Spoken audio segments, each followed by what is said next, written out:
Salut, c'est Sandé et bien aujourd'hui je te propose de te raconter l'histoire d'un homme.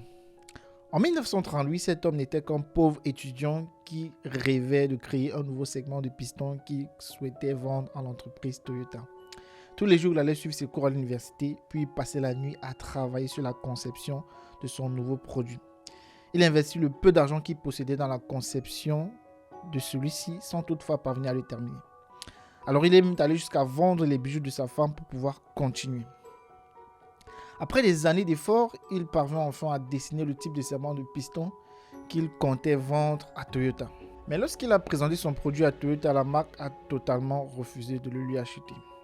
Il dut retourner à l'université où il se fit humilier par ses professeurs et ses amis qui disaient qu'il était complètement idiot de dessiner un truc aussi ridicule.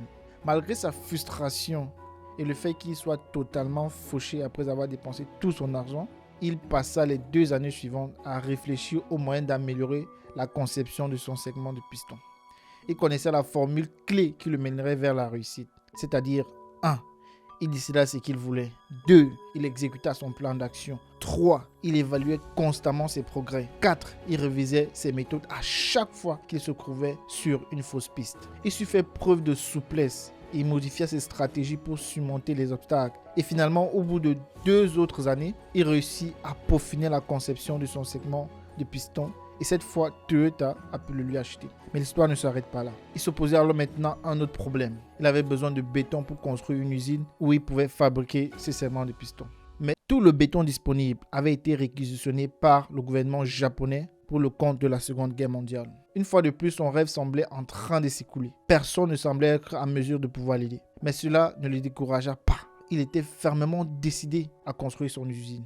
Alors pendant des semaines et des nuits et des jours de travail, il a expérimenté diverses méthodes jusqu'au jour où il a enfin trouvé une nouvelle façon de produire du béton. Il a donc réussi à construire son usine, mais l'usine fut bombardée par les Américains pendant la Seconde Guerre mondiale. Une fois de plus, au lieu de s'apitoyer sur son sort, il a trouvé un moyen de tirer avantage de la situation. Vu que les bidons vides d'essence constituaient une matière première pour fabriquer ses produits, il demanda aux employés d'aller regarder où les Américains larguaient les bidons vides. Et finalement, c'est un tremblement de terre qui mit à terre son usine. L'usine fut totalement détruite. Il a été obligé donc de vendre son entreprise à piston à Toyota.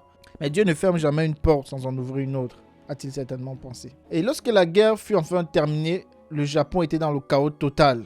Il y avait pénurie de toute forme de matières premières. L'essence était totalement rationnée et dans certains cas presque introuvable. Il était extrêmement difficile d'en trouver et même pour sa propre voiture, c'était difficile. Alors, au lieu de s'avouer vaincu ou impuissant à agir, il prit une nouvelle décision. Pour lui, il était hors de question de se contenter d'une vie médiocre. Alors qu'il lui restait un petit moteur, ce dont on se sert pour équiper les tondeuses à gazon, l'idée lui vint de monter cela à une bicyclette pour fabriquer une forme de motocyclette. Et bien qu'il n'utilisait cela qu'à des fins personnelles, ses amis étaient galvanisés par le projet et ils lui demandèrent de leur en construire aussi. En un peu de temps, il a monté un si grand nombre de bicyclettes qu'il commençait à manquer de moteurs.